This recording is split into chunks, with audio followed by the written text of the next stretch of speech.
This is CBN NewsWatch. Hello, everyone. Thanks for joining us for CBN NewsWatch. I'm George Thomas.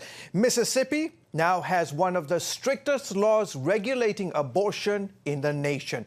Governor Phil Bryant signed a bill Thursday outlawing most abortions once a fetal heartbeat can be detected about 6 weeks into pregnancy. Bryant tweeted that he will fight for innocent babies even under the threat of legal action. The only exception to the bill would be to prevent a woman's death or her serious risk of impairment. Several other states are working to implement similar bills, including Ohio, Tennessee, and Georgia. The Center for Reproductive Rights called the bill, quote, blatantly unconstitutional, and says it will sue Mississippi to block the bill from taking effect July 1st. President Trump signed an executive order yesterday protecting free speech on college campuses. The move is a result of increased conflict on college campuses against conservatives.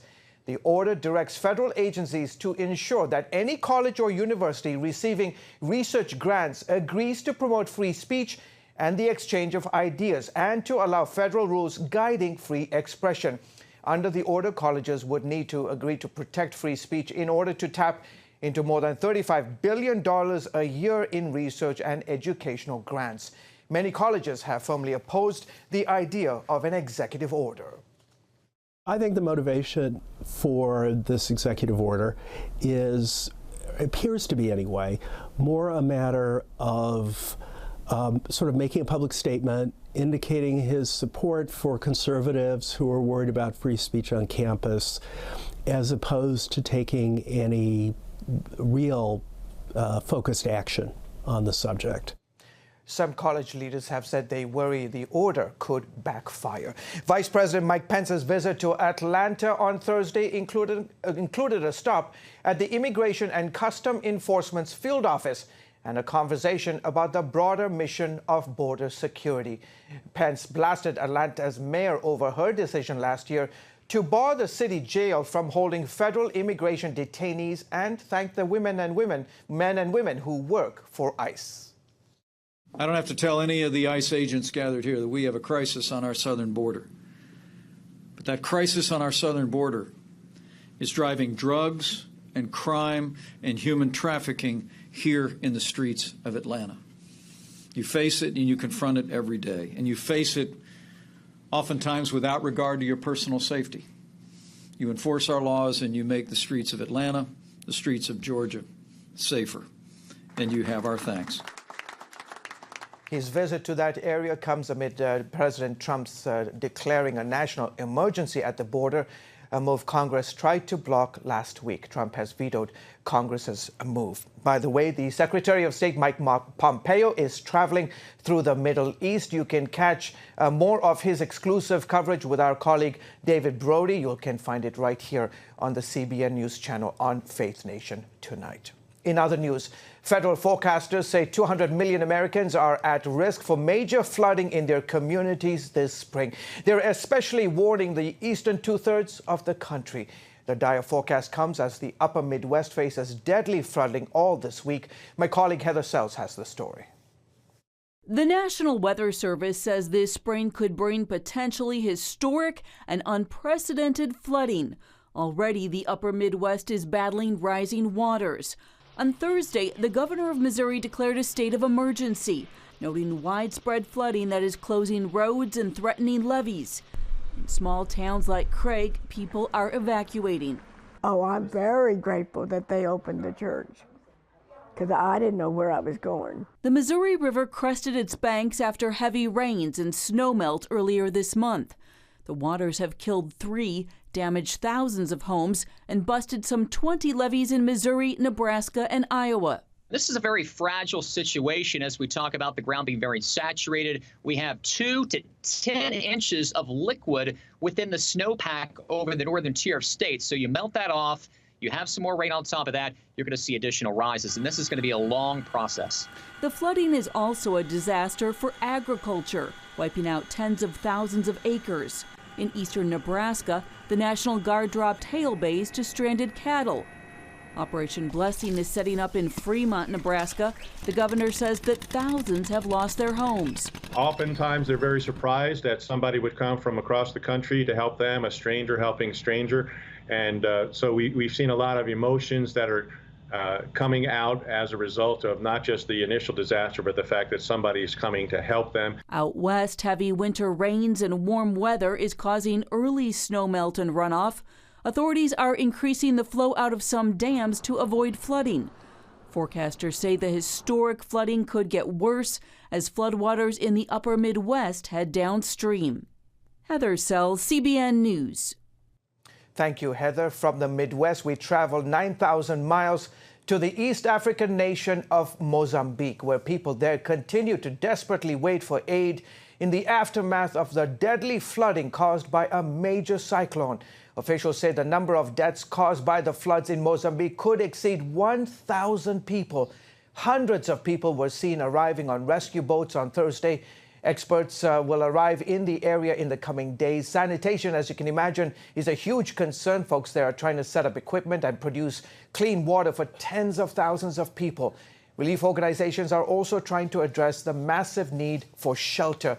Red Cross volunteers have already distributed emergency shelter kits. Joining us now is the CEO of Iris Relief, Angel Porman. Angel, thank you so much for coming on the show. Volunteers from your organization are already there. What can you tell us about what they are seeing?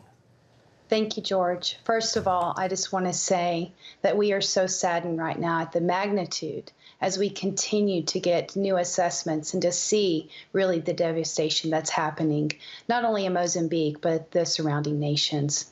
So I just want to say thank you so much for just being able to be on here, to be able to share even what's happening right now on the ground. In fact, it's not just, as you mentioned, it's not just Mozambique. We're seeing the incredible pictures here on the screen. It's Zimbabwe, it's Malawi. I was born and raised in the eastern part of Africa. I know this part of the world. There are a lot of relief workers in the area helping. What is the main source of concern for residents there right now? Well, right now, it's the flooding. Right now, it's being able to save lives. We are just about a week out now, and so the water levels are rising still, and so seconds count, and so it's vital and important. We do have the division of Iris Global, not only with Iris Relief, but we also have our aviation, our cargo plane there, being able to do assessments, be able to see, be able to find those that are still stranded by the waters, and so even as we speak right now, this morning I was getting testimonies of those that have been saved. And agents, as you mentioned, thousands are still waiting to be rescued or are in fact without a home. What is the Mozambican government doing and how are they being helped? Yes, so the Mozambican government has set up in Beira the Instant Command Center. So immediately we were rapidly deployed and right there on the ground to come and just see how we could even leverage and be there to be support for the government. So they are taking aircraft and bringing in other, like you said, agencies to come and assess and help. World Food Program was one of the first ones there on the ground of bringing in food and being able to bring in nourishment, because we know without water and food, people die. Yeah, in one of these situations, as I've covered humanitarian disasters around the world, water becomes a precious commodity. How can we, Angel, be praying for those affected right now? Yeah, so right now it's bringing in other agencies. We were just talking to Direct Relief and partnering with them and just being able to be the eyes on the ground to even help bring in medical supplies. Because we know once they're saved, it's bringing in the basic needs and also the medical supplies to be able to save lives physically, emotionally, and being able to holistically be there to serve and give life and express hope. Okay, terrific. We have to leave it there. Angel Porman with Iris Relief, thank you so much for coming on the show and shedding some light on a story that is not getting a lot of attention in the mainstream media, but glad that you are here to do so. Thank you so much. Thank you. You're welcome. Well, folks, coming up, an important recognition for Trump for the Golan Heights in Israel. We'll take a look at its history. CBN presents The I Wills of God, your path to overcoming fear and anxiety. We're going to talk about some of the incredible promises God has made to His children. In Pat Robertson's newest teaching, you'll discover the I Wills of God. I will rescue him, protect him, answer him, be with him in trouble, deliver him, honor him, satisfy him with long life, show him my salvation, and see amazing stories of God's promises in action. What I felt was loved and treasured. God spared my life twice in 3 days. The good Lord had given me a second chance. Break free from stress and despair. The Lord doesn't want you to live in fear, but to know the rewards given to those who love God. Call 1-800-700-7000 or visit CBN.com. The I Wills of God, your path to overcoming fear and anxiety. Hello, I'm Terry Newsom. Did you know there are more than 148 million orphans in the world today? 148 million. But it was 3 little girls that taught me about the plight of orphans. My husband and I spent nearly a month immersed in the daily activities of a Ukrainian orphanage as we waited to adopt 3 sisters. I saw firsthand the utter loneliness, the pain of rejection, and the overwhelming desire to be loved. That experience changed me forever. And out of it grew a ministry from my heart called Orphans Promise. Today, we're helping orphans and vulnerable children in more than 50 countries worldwide. Thousands of children are now in safe homes. They're being educated, and they're learning life skills. I'm asking you to join with me and become family to these children. Will you call the number on your screen right now? Because every child deserves a chance to be happy.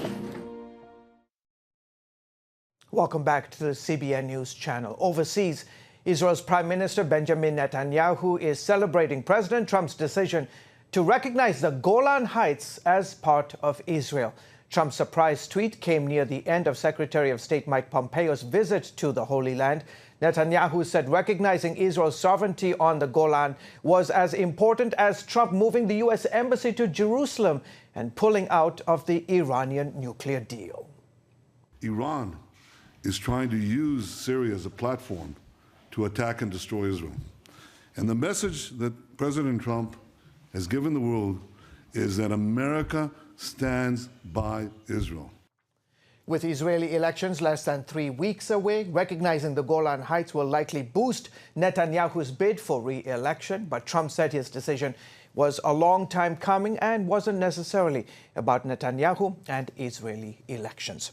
The Golan Heights is part of Israel's biblical inheritance. It came into Israel's hands as a result of the 1967 Six-Day War. And from 1974, the UN maintained a buffer zone between Israel and Syria there. For decades, it was one of Israel's quietest borders. But over the last few years, all that has changed. CBN Middle East Bureau Chief Chris Mitchell takes a look at the history of that strategic plateau.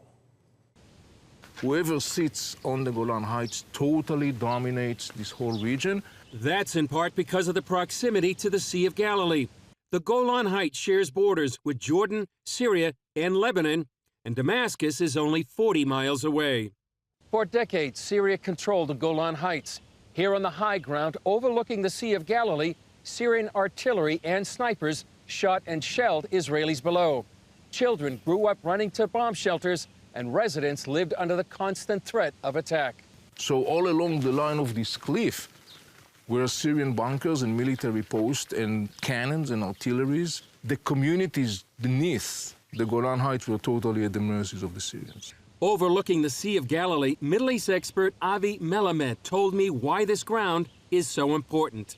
Now, you have to remember, the Sea of Galilee is the biggest fresh water body in Israel, providing something like 25–30% of the water consumption or the fresh water consumption in Israel. In 1948 until 1967, what happened was that the Syrians occupied some strategic areas. The major result of that was an enormously increasing pressure on Israel, mostly in the context of the water and the use of water. Israel faced a literal uphill battle against the Syrian army, a rocky slope that rose 1,700 feet from the Sea of Galilee. Israel captured the Golan Plateau during the last 2 days of the Six-Day War. We were afraid that Syria will come back. And again, they will shell the valley and try to take the water, to take the Jordan. We decided to make the first kibbutz in the Golan Heights. And just a month after the war, Yehuda Harel and his family joined the first Israelis moving here. We got a permission from the army to get inside the Golan Heights because it was a military area. And we got a job from them to collect cows that were wild in the area. They first lived in what had been housing for Syrian army officers. We are very near to Quneitra, about 100 meters from Quneitra, and we are near to the quarter that we used to live here for almost 5 years. This was the house that we, with another 3 families, lived in this house. Eventually, the community moved across the ridge and still farms near the border. Today, close to 50,000 people, more than 25,000 Israelis, and about 22,000 Druze live on the Golan Heights. It's known for its fresh fruit, like the grapes used in award-winning Israeli wines. In the last more than 40 years, the Golan Heights is the most quiet area of Israel. Everything happened in the other side of the border. But that could be changing. Do you see any similarities between the conditions prior to 1967 and the conditions now? I would say that the strategic threat, as far as Israel is concerned, is today much more severe in comparison to the pre-1967. The major reason for that is that the presence of Iranians and Iranian-backed Shiite militias stone's throw away from the Israeli-Syrian ceasefire line. Melamed said Iran wants to establish a new front here, similar to those established in South Lebanon and the Gaza Strip. Trying to launch a military front against Israel in the Golan Heights could result in a massive eruption, because Israel would not stand for that, and rightly so. On the 49th anniversary of the Six-Day War, Prime Minister Benjamin Netanyahu made it very clear how Israel views the Golan Heights. They are for peace. In the stormy region around us, Israel is the stabilizing factor. Israel is the solution, not the problem. The Golan Heights will forever remain in Israel's hands. Israel will never come down from the Golan Heights. For now, Harel says there's a reason why this area has remained quiet. We live in peace. It's a peace because we are in the Golan Heights. When we were only in the valley and the enemy was up on the hill, it was not peace. To live in peace, you have to be strong and to live in the higher place. Chris Mitchell, CBN News, the Golan Heights, Israel. Fascinating. Be sure to watch Jerusalem Dateline tonight at 9:30 right here on the CBN News channel. Parents, the Superbook Bible app is a great way to get your child reading the Bible, because in today's busy world, we can use some help. The free Superbook Bible app has fun stuff your kids will love. They'll have a blast learning the Bible, playing great games, watching cool videos, discovering heroes in the Bible. They'll have fun while they learn God's Word. The Superbook Kids Bible app, available now. Life. It's meant to be lived fully. Jesus said it. I came to give you life. Life to the fullest. Life in your family. Life in your finances. Life in your body, mind, and spirit. Life in your everyday.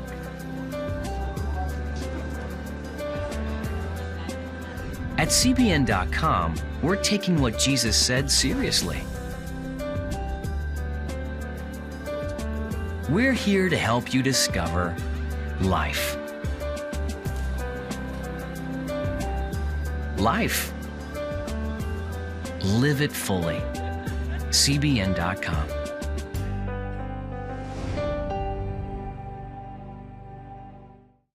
discover the I wills of God.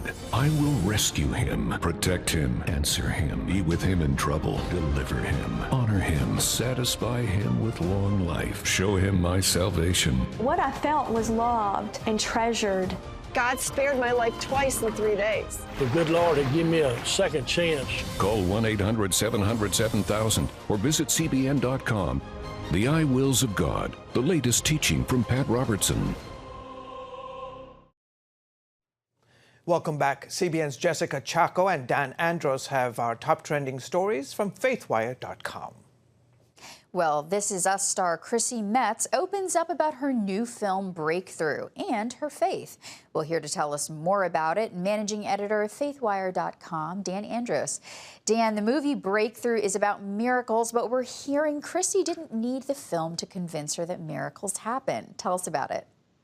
Yeah, I mean, she's been a believer of miracles most of her life, and she says that in an interview with us that this is a product of basically things she's seen throughout her life from the beginning when she was struggling through hard times.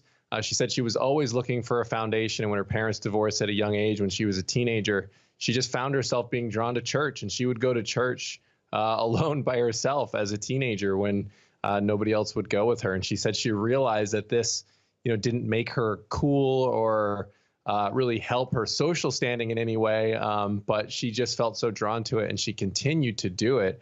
And so then she just saw these little miracles happening throughout her life as her career was directed, and how things just kept coming through for her. But the real one happened just a couple years ago when her mother had a severe stroke, unfortunately, and they didn't think she was going to make it through the next couple of days, and it was not looking very good. And so they just bathed the situation in prayer. They just all kept praying and praying and praying, and God delivered a miracle for them. Her mother survived and has been making a recovery ever since, and it's been a long road, but she's getting better every day. And she said even the doctors were completely perplexed as to how in the world she survived this, and it's nothing short of divine intervention. So she's no stranger to miracles herself, and so she's always believed. And the story from Breakthrough is pretty remarkable of a teenage boy who was playing on the ice and fell through and was at the bottom of this pond, this icy pond, for about 15 minutes at the minimum,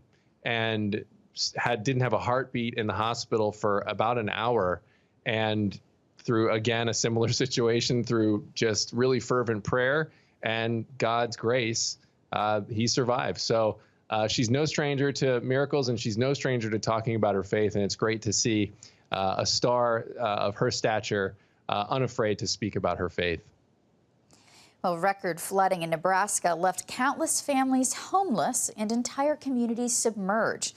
That didn't stop a group of volunteer pilots dubbed the Angels of the Sky from offering free flights to those in need. Dan, what can you tell us? Yeah, this is really great. Just a local woman, Rachel Tiller, who spoke with FaithWire about she just posted on Facebook when she saw all the crazy flooding going on, and she just said, hey, how can we help? And people just started responding. Donations started coming in, and her husband has a small plane and is not a full-time pilot, and none of these people that were flying these, it was all smaller planes. These volunteers just decided to spend their time and their resources to help the people in Nebraska, because they were really, in Fremont in particular, where it was hit hardest, people were sort of stranded there. There was no way to get things in and out very easily for several days. So the air was the only way to do it. And so these volunteers were just going back and forth, and not just the supplies, but some of the pilots who spoke with us in the article talked about really these amazing personal stories where they were able to get a family back to their mother who was in the hospital on the deathbed, and a family who was stranded with their 1-week-old as they went out to a doctor's appointment and then couldn't get back in because of the floods. So that's incredible. Able to reunite all those families. Really cool stuff. Well, you can find stories like these by visiting faithwire.com. Back to you. When you give, smiles grow bigger. When you care, homes are happier. When you comfort, the hurt goes away. When we all come together to love, miracles happen. Hello, I'm Terry Newsom. Did you know there are more than 148 million orphans in the world today? 148 million. But it was 3 little girls that taught me about the plight of orphans. My husband and I spent nearly a month immersed in the daily activities of a Ukrainian orphanage as we waited to adopt 3 sisters. I saw firsthand the utter loneliness, the pain of rejection, and the overwhelming desire to be loved. That experience changed me forever. And out of it grew a ministry from my heart called Orphans Promise. Today, we're helping orphans and vulnerable children in more than 50 countries worldwide. Thousands of children are now in safe homes. They're being educated, and they're learning life skills. I'm asking you to join with me and become family to these children. Will you call the number on your screen right now? Because every child deserves a chance to be happy. Hello? Is this thing on? Hey, kids, do you love games? And do you love discovering things? Well, do ya? Then you're gonna love this. It's the new free Superbook Kids Bible app. You can play games, watch videos, find answers to your questions, and a whole lot more. The new Superbook Kids Bible app. Free downloads available on iTunes and Google Play now. It has the power to influence weight loss, boost your immune system, and improve brain function. We've seen an explosion of data on the role of the gut microbiome in health. The free Build a Better Gut booklet reveals the latest information about the gut microbiome. You'll discover how your gut affects the rest of your health. The gut microbiome has been linked to depression and cancer and heart disease. Learn how to build a stronger, healthier gut. The microbiome, if it's in good composition, are really protecting us all the time from more invasive things. Get the Build a Better Gut booklet, free from the Christian Broadcasting Network. Call 1-800-700-7000 or go to cbn.com/buildabettergut. You need to make sure that your microbes are working with you, not against you. And if you order online, you'll get immediate access to the Build a Better Gut series, a digital copy of the booklet, and related bonus material. Build a Better Gut today. Call 1-800-700-7000 or go to cbn.com/buildabettergut for your free copy. And a reminder to check out our CBN News Daily Rundown podcast with my dear friend Kaylin Burke. She gives a behind-the-scenes look at the key story in the news every day. You can find it at cbnnews.com. On the show tab, click on its title to listen and subscribe. Well, folks, that is it for this edition of Newswatch. You can find more on the issues you care most about at cbnnews.com and can watch CBN News programs anytime on our CBN News channel. Plus, tell us what you think about the stories you've seen here. You can do that by emailing newswatch@cbn.com or reach out to us on Facebook, Twitter, and Instagram. Terrific stories that we're covering here from around the world, from Washington, D.C., from the Middle East, and everywhere, all around the place. Thank you so much for joining us. Have a great weekend from all of us here at CBN News. Have a blessed day.